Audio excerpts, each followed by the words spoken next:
Oke, beri kemuliaan untuk Tuhan sekali lagi teman-teman.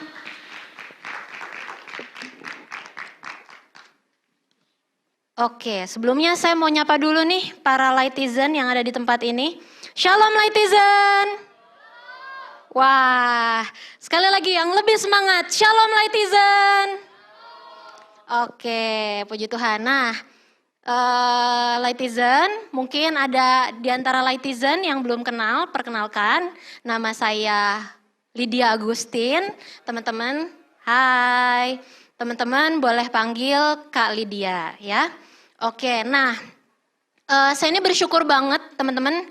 Saya ini benar-benar terpanggil banget nih teman-teman untuk melayani teman-teman di tempat ini ya. Untuk melayani para pelajar. Karena apa? Karena para pelajar ini masih muda apa udah tua? Masih muda tentunya. Karena teman-teman di tempat ini masih muda. Masih punya banyak energi. Masih semangat dan masih antusias. Khususnya di dalam melakukan kehendak Tuhan. Setuju? Oke, nah kita perlu nih teman-teman melakukan kehendak Bapa, melakukan kehendak Tuhan. Karena Tuhan itu telah menaruh visi ya. Tuhan itu telah menaruh tujuan untuk setiap kita. Boleh PPT-nya? Oke. Nah, tema kita hari ini adalah God's will atau kehendak Tuhan ya teman-teman.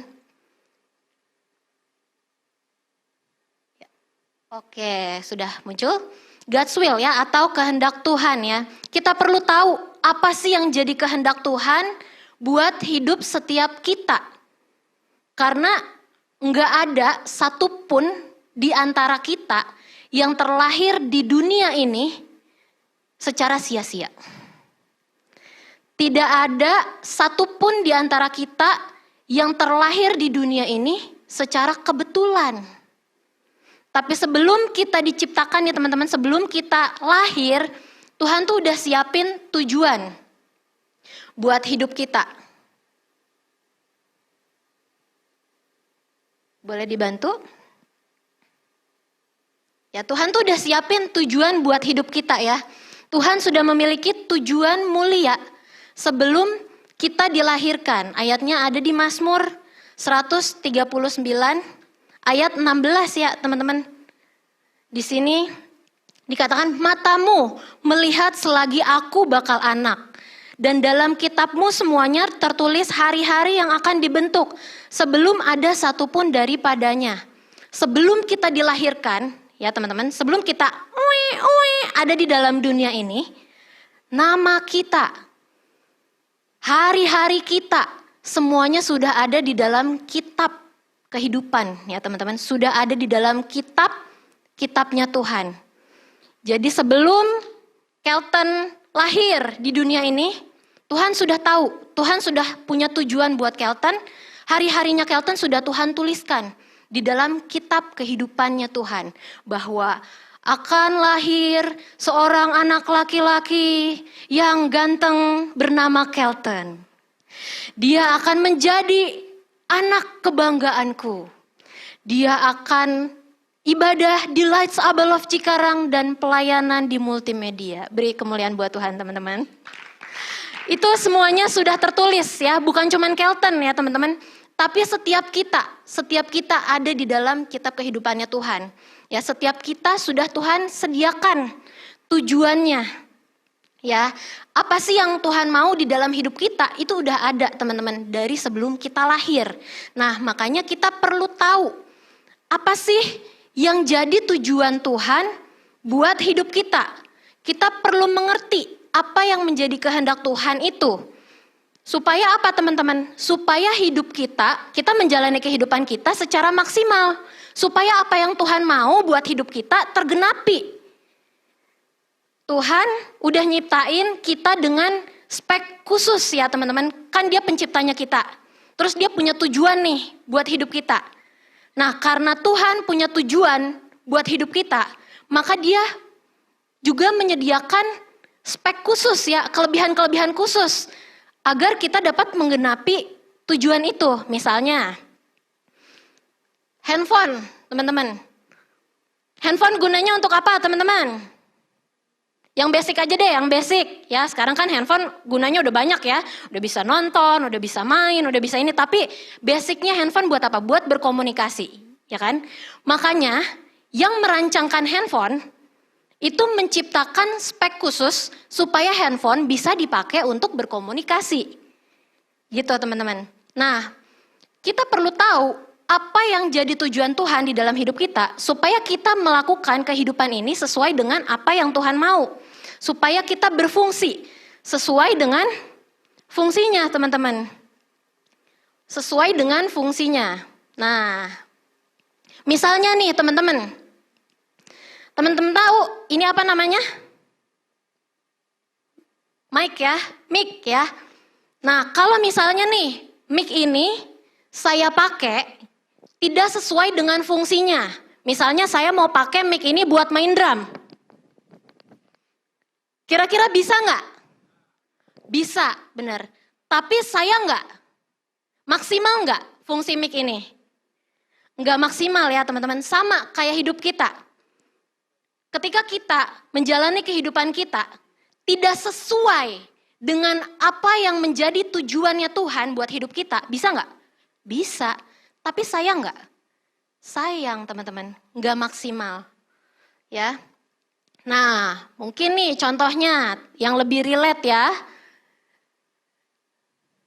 Nah, ada yang tahu nih teman-teman siapa yang ada di depan? Siapa namanya teman-teman? Siska Kol ya teman-teman, bukannya Kasiska ya. Siska Kol ya, bukan Kasiska. Dia sempat viral, karena apa teman-teman? Karena pakai iPad untuk tempat naruh ice cream. Atau pakai iPad untuk jadi talenan ya, motong-motong stroberi. Sayang nggak teman-teman? Sayang banget. iPad gunanya untuk jadi talenan bukan? Bukan, tapi ketika iPad digunakan untuk menjadi talenan, maka sayang, nggak maksimal. Nah ada juga nih teman-teman contoh lainnya ya yang di atas. Itu ada surat fotokopi ijazah ya teman-teman, yang ada legalisirnya lagi. Dipakai untuk jadi bungkus gorengan. Kira-kira sayang nggak ijazahnya? Sayang ya, padahal ijazahnya bisa dipakai untuk sesuatu yang lebih bermanfaat. Ya, untuk melamar pekerjaan, untuk daftar di perguruan tinggi selanjutnya gitu ya teman-teman.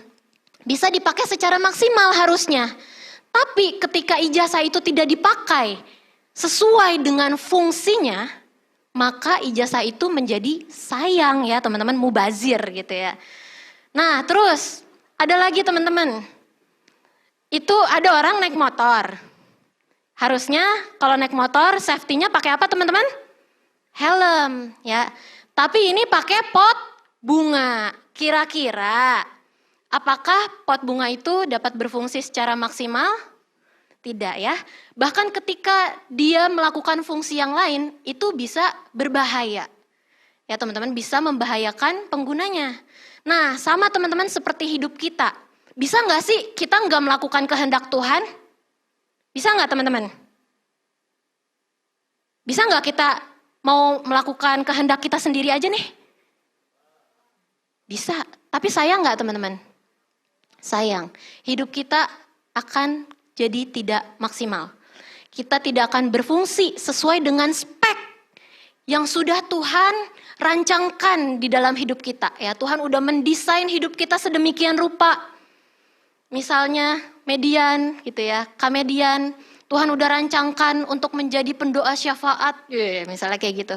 Untuk menjadi pelayan bagi orang-orang yang sakit, misalnya di rumah sakit. Tapi ketika kamedian tidak mau melakukan fungsinya, aku mau di rumah aja, mau main game seharian, nggak usah kerja, nggak usah datang ibadah, nggak usah ngapa-ngapain, maunya main game aja. Kira-kira bisa nggak? Bisa, tapi hidupnya tidak akan maksimal ya teman-teman. Sama seperti kita. Ya, kita semua di sini seperti itu ya. Makanya kita perlu tahu nih, apa sih yang Tuhan mau di dalam hidup kita supaya hidup kita maksimal. tidak seperti contoh-contoh yang ada di sini ya. Tidak maksimal teman-teman. Nah, bila kita menjalani kehidupan berdasarkan kehendak kita sendiri ya, maka kita tidak berfungsi sesuai dengan kapasitas yang udah Tuhan taruh di dalam hidup kita. Malah bisa jadi itu berbahaya ya teman-teman buat diri kita. Nah, kita mau buka nih teman-teman. Ayatnya di Galatia 2 ayat 20. Teman-teman kebaca ke depan? Kebaca ya. Kalau kebaca kita mau baca sama-sama yuk. Galatia 2 ayat 20. 1, 2, 3. Namun aku hidup, tetapi bukan lagi aku sendiri yang hidup, melainkan Kristus yang hidup di dalam aku. Dan hidupku yang kuhidupi sekarang di dalam daging adalah hidup oleh iman dalam anak Allah yang telah mengasihi aku dan menyerahkan dirinya untuk aku. Nah, jadi fokus hidup kita nih teman-teman. Kita hidup di dalam dunia ini, itu bukan lagi untuk diri kita sendiri. Coba, senggol kanan kirinya, bukan lagi untuk diri kita sendiri. Bukan lagi untuk diri kita sendiri, melainkan Kristus. Jadi teman-teman Tuhan ciptakan di dunia ini, hidup bukan untuk keinginan diri kita sendiri teman-teman. Tapi untuk menggenapi apa yang menjadi kehendak Tuhan buat hidup kita. Ketika kita maunya ngejalanin hidup ini untuk keinginan kita sendiri, hidup kita nggak akan maksimal teman-teman. Bahkan itu bisa berbahaya buat hidup kita ya teman-teman. Jadi fokus kita bukan lagi kepada diri kita sendiri, melainkan kepada Kristus. Apa yang Kristus mau di dalam hidup kita. Tapi teman-teman, seringkali ketika apa yang menjadi keinginan kita, itu tidak terjadi di dalam kehidupan ini. Kita biasanya mau apa? Mau ranking misalnya. Kita mau masuk SMA favorit. Kita mau masuk tempat kuliah favorit. Atau apa nih yang lagi teman-teman mau hari-hari ini.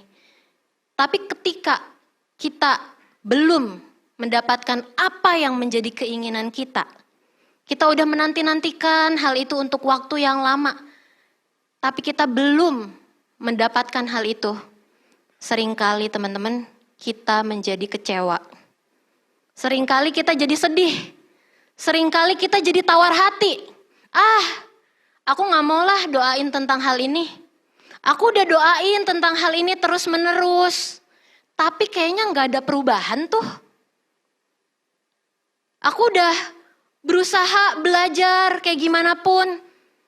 Tapi nilai aku kayak gini, udahlah aku nyerah aja. Seringkali kita jadi kecewa teman-teman. Ketika apa yang menjadi keinginan kita itu tidak terwujud ya teman-teman.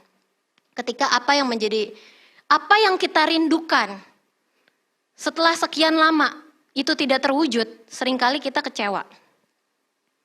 Nah, tapi teman-teman, saya nggak tahu apa yang lagi teman-teman harapkan ya hari-hari ini. Saya nggak tahu apa yang menjadi kerinduan hati teman-teman hari ini.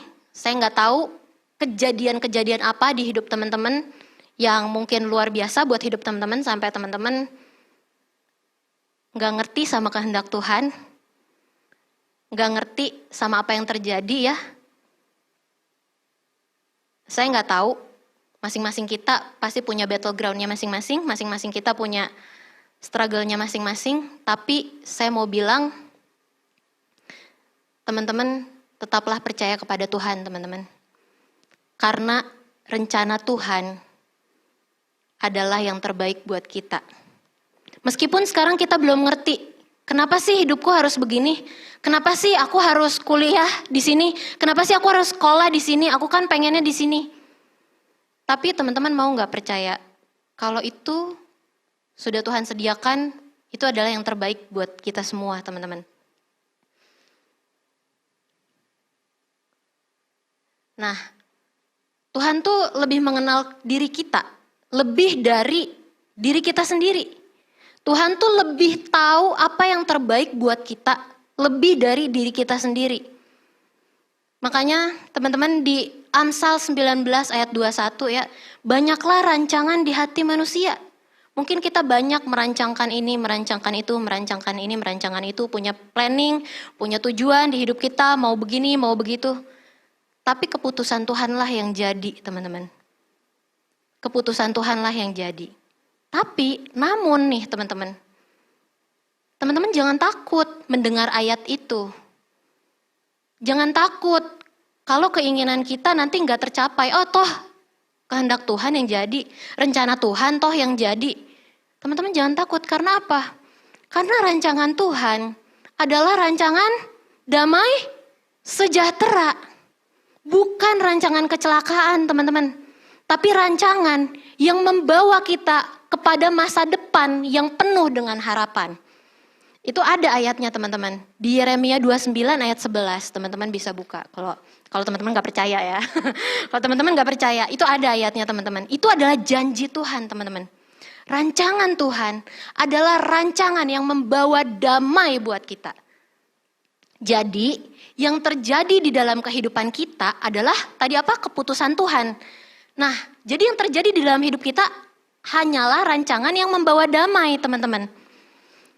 Meskipun sekarang kita nggak ngerti, ya teman-teman. Meskipun sekarang kita nggak ngerti, tapi rancangan Tuhan itu nggak pernah ada yang gagal. Ada amin? Rancangan Tuhan, kehendak Tuhan, apa yang Tuhan mau buat hidup kita, itu nggak pernah ada yang gagal. Meskipun sekarang kita nggak ngerti, kenapa sih Tuhan aku harus jalanin ini, kenapa sih Tuhan aku harus jalanin itu, kenapa sih Tuhan orang tuaku begini, kenapa sih Tuhan saudaraku begini, kenapa sih Tuhan aku harus dibully, kenapa sih Tuhan keadaan ekonomiku tidak seperti teman-temanku yang lain, kenapa sih Tuhan, banyak lah pokoknya, pasti banyak. Tapi teman-teman mau nggak percaya kalau Tuhan tidak pernah merencanakan kecelakaan atas hidup kita. Rancangan Tuhan itu selalu yang terbaik. Amin? Amin. Tapi bukan berarti teman-teman, kalau gitu aku nggak perlu ngerencanain apa-apa deh. Kan semuanya udah Tuhan rancangkan. Bukan berarti seperti itu juga ya teman-teman. Apalagi kemarin di minggu pertama, di bulan Januari, ingat kita bikin apa? Ingat teman-teman bikin apa? Di minggu pertama di bulan Januari? Resolusi. Apa teman-teman? Iya, apalagi di minggu pertama kita bikin resolusi. Ya kita udah planning ini, di tahun 2023 aku mau mencapai ini. Nggak apa-apa teman-teman. Rencanakanlah ya kehidupan kita sebaik mungkin, tapi jangan lupa untuk membawa itu kepada Tuhan. Ya, membawa rencana-rencana kita kepada kehendak Tuhan. Ya, makanya ada di doa Bapa kami. Jadilah kehendakmu di bumi seperti di surga. Artinya ya teman-teman, ketika kita berdoa kepada Tuhan, kita bebas teman-teman. Kita kan anak Tuhan nih, kita anaknya. Seorang anak berhak meminta kepada bapaknya. Jadi teman-teman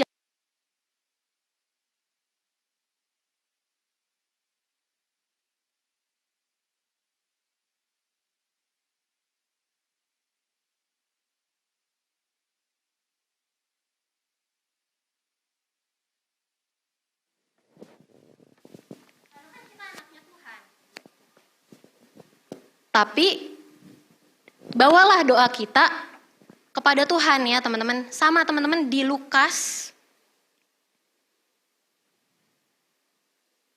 22 ayat 42 ya. Yesus juga memberi teladan kepada kita.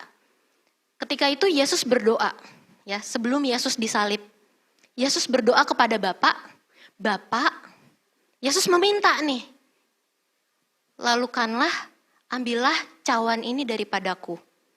Tetapi bukan kehendakku, melainkan kehendakmu lah yang jadi. Artinya apa teman-teman? Yesus memberikan teladan buat kita. Ketika kita berharap sama Tuhan, kita bawa harapan itu kepada Tuhan dan tetap percaya bahwa rencana Tuhan adalah yang terbaik buat kita. Jadi bukan ketika kita berharap kepada Tuhan, tetapi ketika harapan kita tidak sesuai dengan kehendak Tuhan, kita jadi kecewa. Bukan teman-teman. tapi kita membawa harapan kita kepada Tuhan, tapi kita tahu Tuhan pasti akan melakukan yang terbaik buat kita. Gitu teman-teman. Jadi jangan takut untuk berharap, ya. Tetap berharap kepada Tuhan. Nah, kalau teman-teman masih bingung nih, secara spesifik, aku nggak tahu kehendak Tuhan buat hidupku apa. Aku nggak tahu rencana Tuhan apa sih buat hidupku. Nggak apa-apa teman-teman. Nggak perlu pusing, nggak perlu stres ya teman-teman. Teman-teman cukup lakukan ini, step yang pertama nih teman-teman.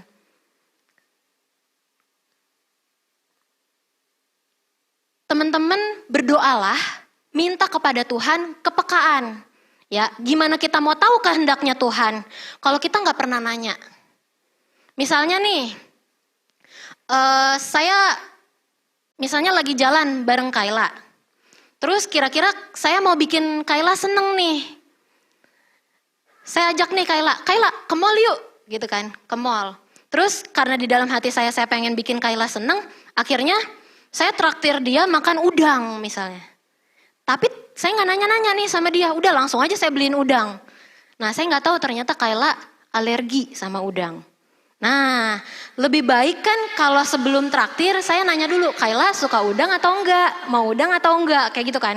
Jadi ada komunikasinya, ada nanyanya gitu ya. Nah, makanya ketika kita mau tahu apa sih yang jadi kehendak Tuhan buat hidup kita harus nanya sama Tuhan yang punya kehendak. Ya, jadi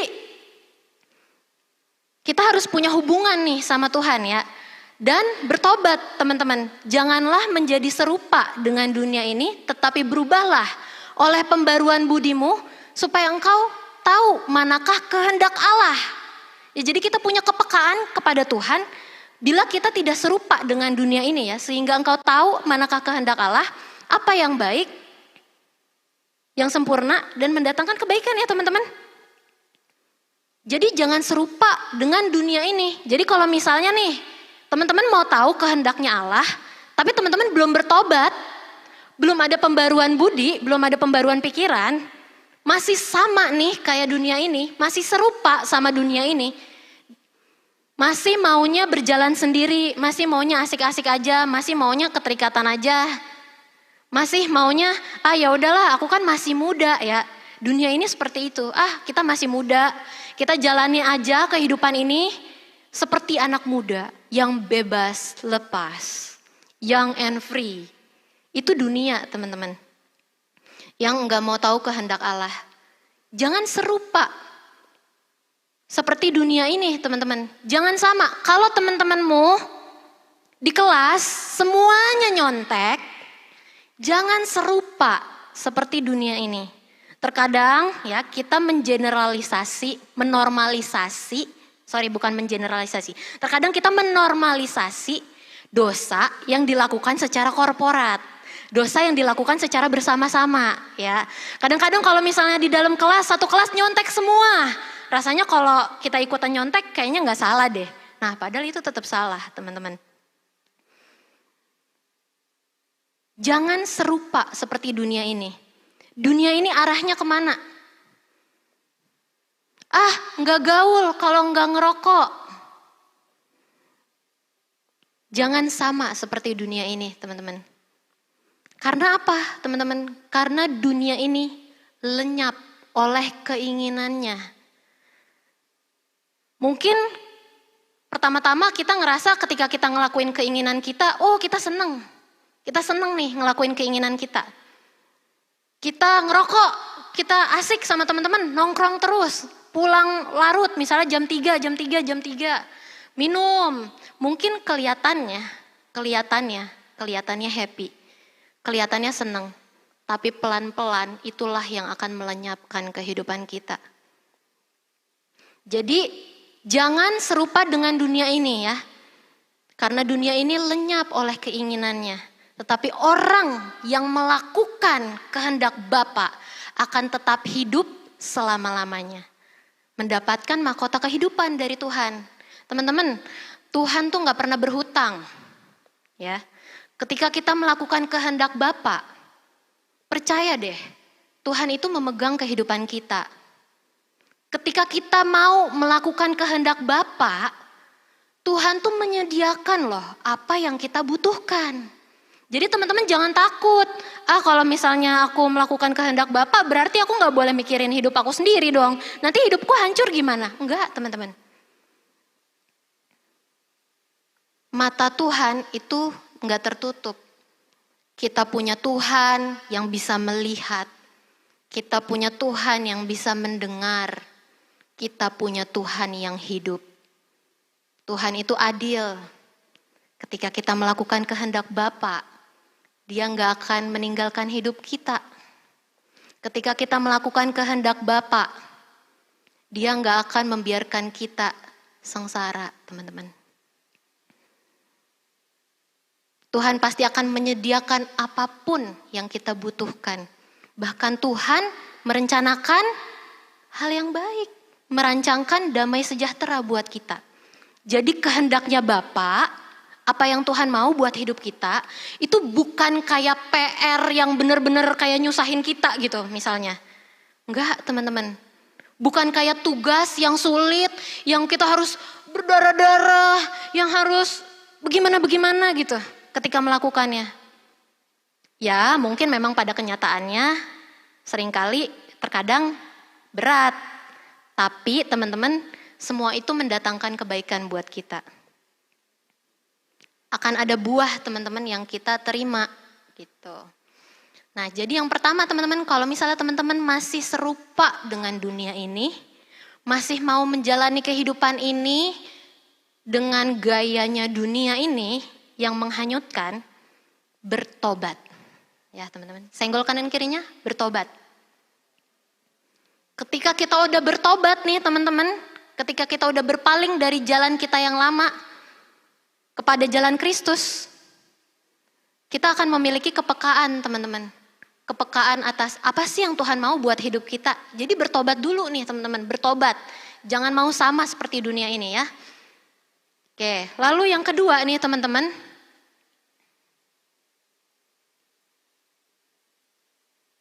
Nah, yang kedua, agar kita tahu apa yang menjadi kehendak Tuhan bagi hidup kita, yaitu ada ayatnya di 1 Yohanes 2 ayat 17. 1 Petrus 2 ayat 9. Kita baca sama-sama ya. 1, 2, 3.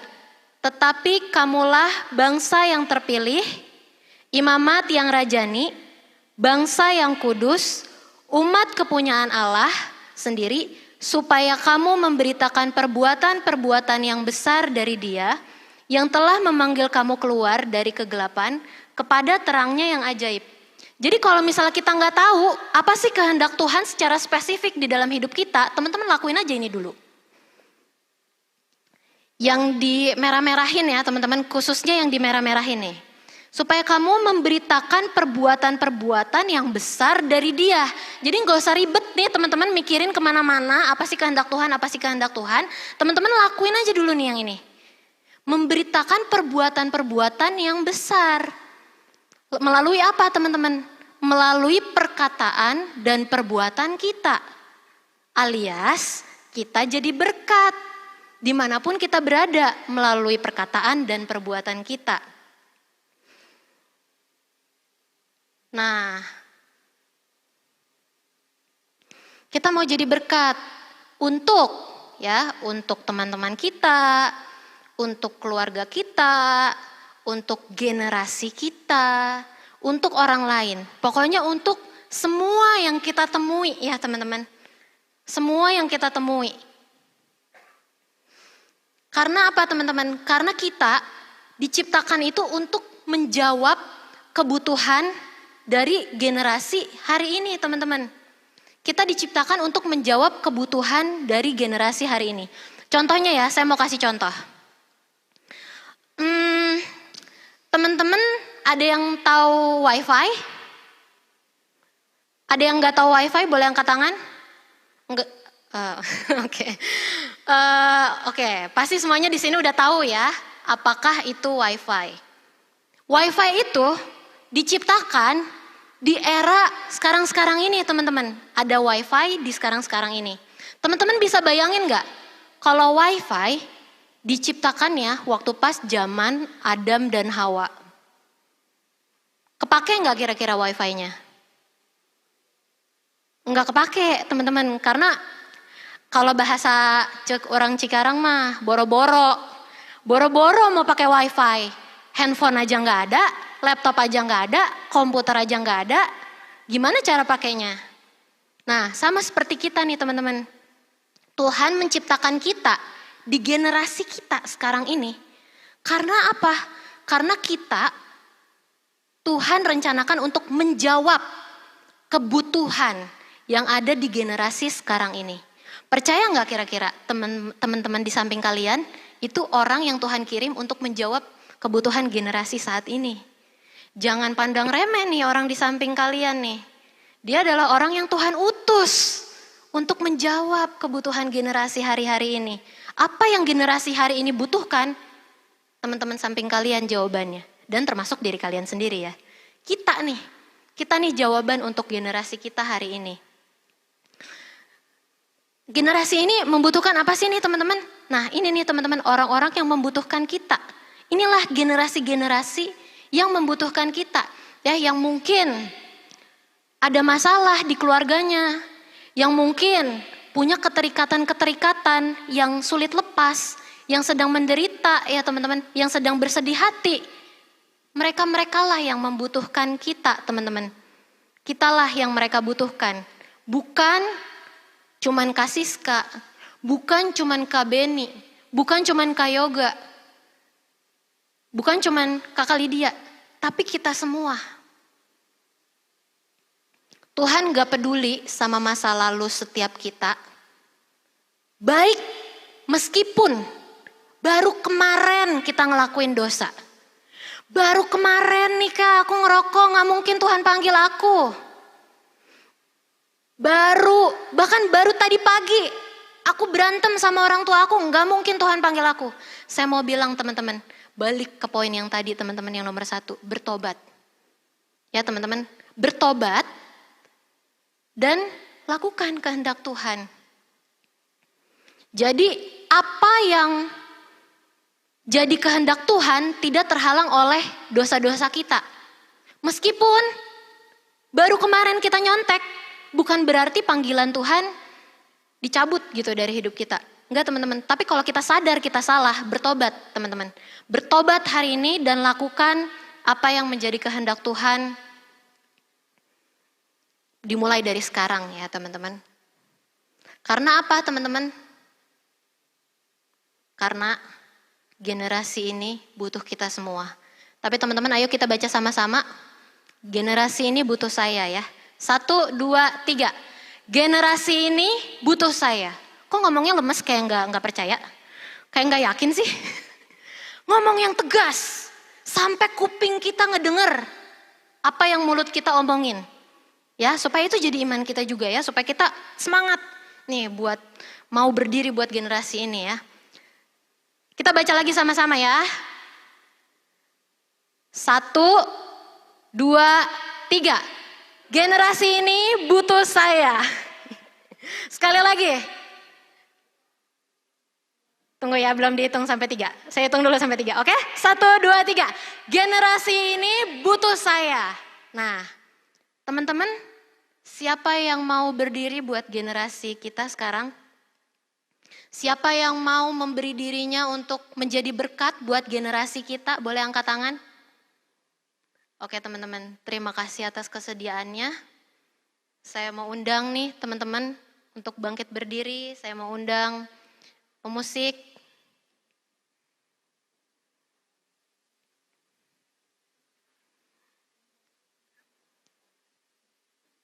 Teman-teman, mungkin secara aksi, kalau detik ini kita lakukan rasanya mungkin tidak memungkinkan ya. Karena mungkin generasi ini kan ada di luar dari ruangan ibadah ini. Tapi yang bisa kita lakukan adalah Berdoa ya, coba kita berdoa untuk mereka. Ketika kita mau melakukan kehendak Tuhan, ketika kita mau tahu apa sih yang jadi kehendak Tuhan buat hidup kita, hati Tuhan tuh nggak kemana-mana ya teman-teman. Hati Tuhan itu cuman ke jiwa-jiwa. Kalau mungkin teman-teman, sekarang teman-teman bisa beribadah dengan nyaman. Kalau mungkin teman-teman bisa datang ke tempat ibadah dengan kondisi yang baik. Tapi teman-teman tahu nggak?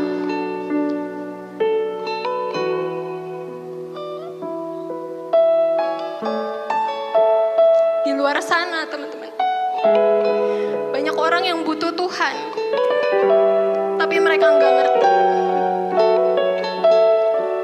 Banyak orang yang hidupnya terikat, tapi mereka nggak ngerti gimana caranya lepas. Banyak orang yang hidupnya pahit, mereka butuh kasih Tuhan. Kalau teman-teman ada di tempat ini yang mungkin masih mengalami pergumulan juga terhadap diri sendiri, teman-teman mau nggak teman-teman bertobat untuk teman-teman jadi berkat buat mereka? Karena teman-teman udah tahu kasih Tuhan itu besar buat hidup kita, tapi kita nggak bisa berhenti cuman sampai di diri kita aja nih teman-teman.